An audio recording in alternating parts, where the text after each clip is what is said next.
Well, nuke me baby. We're going on to RoboCop 2 from 1990. RoboCop is back, and this time he's fighting his own sequel, another monster cyborg. One that's kind of less retarded than Ed 209. But because of the name of this machine, it's actually called RoboCop 2, so. And there's, some corrupt political shit going on in the background too, which I'm sure Jiggy appreciated. Well, actually, I have a lot to talk about when it comes to that. But Yeah, but I don't know the exact filming date or anything, but obviously this movie is listed as being released in 1990, so it's considered a 90s movie, and yeah, it does kind of feel like a 90s movie. To a point. Like, if you compare RoboCop 1 and 2 side by side, they do feel different. They don't quite, it feels like more than just a few years between them. I guess that's what I'm trying to say. I actually really like this movie. I'm not saying it's better than the first, but I still enjoy it about as much as the first. And that's probably a lot more to do with the fact that, I watched this and the first one just a lot when I was young, like 8 years old, give or take, something like that. It's a little different from the first, but I feel like this movie's cool, man. It's got, like, one of the best stop-motion fight sequences that I've ever seen in a movie. Back then, you didn't have all your CGI and all that. You had to do your effects all practically, and, I'm not saying it's seamless or anything, but I think it still holds up pretty well to this day for a movie that's, 30 years old. Anyways, I'll talk more about it, but I know this is a first time watch for you. Obviously, you've seen the first movie, I don't know how many times, but yeah, let me know how your first time viewing of RoboCop 2 was. yeah, so I didn't have necessarily high expectations for this one, mainly because anytime you have a pretty good movie and it gets a sequel, half the time it's not going to be that great. This movie I think was okay. I don't think it was anywhere. I don't know. It had a lot of interesting ideas, some concepts in the movie, which I thought if they had focused in on those a little more, I probably would have enjoyed it a bit more. It's certainly not a bad movie though. A lot of quality action scenes. I will say that fight toward the end, the stop motion fight, like it sort of, to me it felt like it was dragging on a bit. Like, I mean, it looked cool, sort of, but then other times it looked a bit janky. But I mean, it's not like it's movies for, like, from the time period it's from, so I don't necessarily blame it.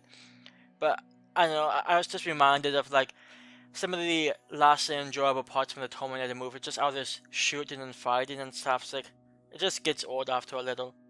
But what really brings this movie together is the main, I guess, story idea of this private company trying to sort of take ownership of the city of Detroit, which is a very it's interesting because obviously the idea is that, hey, they're a private company, they can run Detroit better than it's currently being run. They have the mayor here, who seems somewhat ineffective, and he's trying his best to sort of help the people. But then what's really interesting is he tries to make this deal with this kid's basically saying, hey, if you stop coming after this drug, there won't be any more crime, and you'll save the city. And he's going to give, like, the mayor, like, I think it's $50 million. So, hey, legalize drugs, get a public ownership of city. That seems okay to me. Which actually, I think in the movie it was sort of portrayed as like a negative thing, but honestly, the idea that, I don't know, I always thought if somebody wants to do drugs, just let them do it. It's none of my business what they're doing. So, I mean, I would have taken the deal in a heartbeat. Like, if I could, like, get this, private company off my ass to actually, keep the city, that would have been nice. Because when I think about the idea of a private corporation owning a city, like, talk about dangerous. Yeah, but that's just me. I don't remember which country it was, or there's some country out there trying to legalize heroin. Yeah, see, I'll be honest. I don't mind that.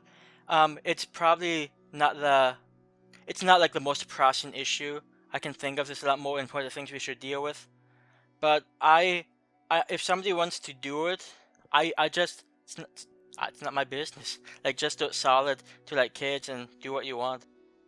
Yeah, but anyways, this movie tries to have a bit more fun. I think, you still got the crazy TV commercials that we were seeing in the first movie, and they're always enjoyable. It took 2 days to download Specs from Cleveland, blows his brains out. That's my favorite one. Love it. Yeah, and then Sunblock 5000, just apply a pint, and you're good for hours. And then it gives you skin cancer Yeah, too. gives you cancer. I mean, she only put on like 3 thick layers of it. And there's other things like the demonstrations of the beta versions of RoboCop 2. They were silly fun. Like the cyborgs, they kept failing. One just completely takes its head off and screams, and it's silly but funny. I love the mayor. Fuck you, you senile old bastard. He's just got this short fuse, I guess. Even when he's talking to the media, like, oh yes, we're going to look into this, and then as soon as he stops talking and asking a few questions, he's like, I said no comment! I love that guy. Yeah, he had that sort of familiar face, but I'm just looking through his cracks and I don't think I recognize him from anything, so I mean, that was probably one of my favorite performances in that movie. In fact, talking about silly things, like there's a moment in the movie where RoboCop, he gets destroyed, and they're questioning whether it's worth putting him back together or not, and they end up doing it, but they end up giving him like hundreds of new directives, and they're coming up with what directives do we give him, and the guy's like, oh, he should address environmental issues. Yeah, so that's actually, I might bring up, that's sort of interesting because I actually don't disagree that they should probably add a bit more. I guess it's not like he was terrible before, but giving like an extra thing, hey, I guess his always been my sort of main issue with the idea of RoboCop. Like, if you see a crime and you stop it, that's fine, but I feel like it's also important to note why the crime's happening. Like, if somebody's robbing something and you stop the robbery, that's great, but then you have to ask, okay, why are they robbing stuff? And if it has to do with, like, economic issues, like, you can't fix it by just stopping the robbery. So I think there's a point to be made that it should maybe have a sort of a wider focus, but at the same time, I'm pretty sure they don't need RoboCop talking about environmental issues, because that's probably not going to help. There is a quick moment where they show some of these directives scrolling on a television screen or a monitor, whatever. And I didn't get a good look at them, but I did see one of them, and one of these directives says, "If you haven't got anything nice to say, don't talk." That's funny. I mean, that's going a bit far, but yeah, I'm actually surprised they went that direction, like trying to, I guess, appeal to. I'm not even sure, like appeal to like the parents and stuff, and I don't know, just like that scene. It was sort of funny, but it just felt a bit, I don't know, sort of after me. Especially since like it lasted for like, like that one scene, and then he electrocutes himself, and boom, he's okay again. So I don't know, it was sort of amusing, but at the same time, I feel like there wasn't enough to it. Yeah. Well, I don't have too much else to say other than that.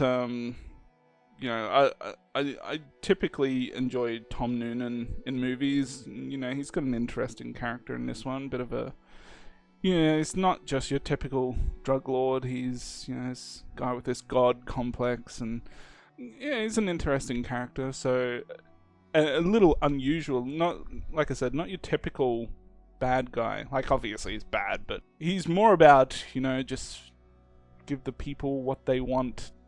I think also the idea that, they had they were talking about why their prototypes weren't working, the brains they were choosing for these things. she's of the mindset you got to get someone who's going to embrace the immortality or this new body, and I don't know. It's just an interesting thing to think about. And that actually reminds me, I feel like there's sort of like a almost a philosophical idea this movie is, like sort of pointing that toward the beginning. Like they're asking him, hey, who are you? Are you RoboCop, or are you this, the guy that RoboCop is based, his body was used for. No, and obviously it's not like he's completely without memory or emotion. So it's sort of like an idea like, hey, is this guy, quote unquote human, or is he just a machine? I don't think they did enough with that to make it really like a focus. I mean, like even toward the end when something happens to like the kid character, it's not like, I don't know, it's not like he went after the robot just because of what happened to the kid. He's gonna go after that robot guy anyway.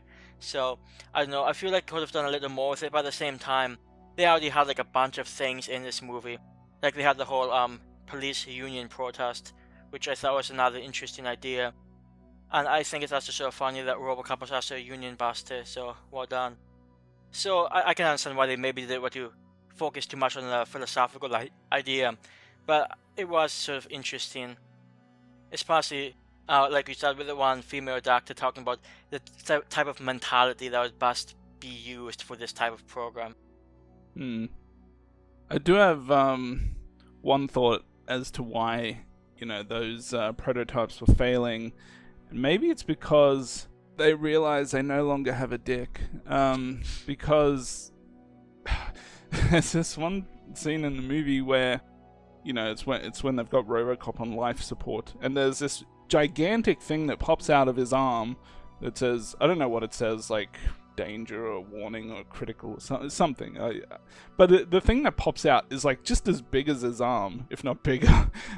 Like I'm thinking they could give him like a penis that pops out, because this guy is like stalking his ex-wife, and even if he got back together with her, he couldn't bang. Like, you think RoboCop would like to fuck? Well, I do think that if you want to see a movie that examines what really makes somebody a human being or not, you should watch iRobot. Cyborg G. No, wait. See, I feel like that might be a movie that we should not watch. Hey, it's giving me ideas. I should write a movie. Yeah, I guess if you ever write a movie, we can definitely talk about it. We'll get funding for it. Indeed. I trust you. Yeah. So like I said, this is like a movie that I watched heaps of times when I was little. So, well, I think, when you're that young, and yeah, I mean, I grew up starting watching movies around, I'd say around 1990, I would say, is where I really started watching horror movies. So, pretty much everything I watched was in the 80s, which, is a golden decade. And when you're that young, I feel like it's hard to really be bored by too much. Like, you're watching a horror movie because horror's cool. It doesn't even really matter what it is, or an action movie. I mean, obviously there's some different levels to it, but if you're watching all the big name movies, it's hard to really have a boring time. So everything is awesome. Well, not everything, but quite a bit. And this was awesome to me when I first watched it, and that nostalgic aspect of it carries over and still helps it to this day. 9 out of 10. There you go. Yeah, I think it's a decent movie. It has a lot of ideas going through it. I really think the whole political aspect was really interesting, because it's not like the mayor was necessarily a great character. He's willing to make a deal with these bunch of criminals, and there's no doubt there's corruption in the Detroit politics. There's corruption in almost any politics. So I mean, I'm not sure if I were to call it as big as like a battle of ideas. Private corporate ownership of a city versus just a governmental elected official. Speaking of which, I did like the idea that, hey, anybody can get stocks, and that's how you can help have ownership of the city. I'm like, and like one guy like, well, now everybody can buy stocks. We can't afford it. So yeah, interesting political ideas. The action was pretty good throughout. I just wasn't as, I guess, moved by this one as I was with the first movie. So I'm just going to give this a 7 out of 10, which is my average rating. I didn't have a bad time with it. I don't know, I, I was hoping for a little bit more, but overall it wasn't like a bad experience. So I think a Hmm. 7 out of 10 seems pretty fair. Well, at least you didn't have to watch RoboCop 3 for this show. Oh boy, it has good tidings. Yeah. Well, I think what's it got on IMDb? Something like a 4 out of 10. Well, that can't be too bad then. It's not great. Well, this one actually only has like a 5.8 or something, which I think is a bit low, but anyways, actually one other thing, that old man who runs OCP, I remember in the first movie, someone calling him a sweet old man who means well. Yeah, he doesn't seem that sweet in this movie. And Anyways. it's funny. Actually, one more thing sort of related to that. Like the very end of this movie was like so corny. It's like, well, we can stop them. No, we can touch him. Well, we're only human. It's like, oh god. It's just like one of those like cheesy like one-liners to finish out the movie, which fine. I get it. It's fun, but I'll admit I sort of like groaned a little. Like, oh god, that's how they end it.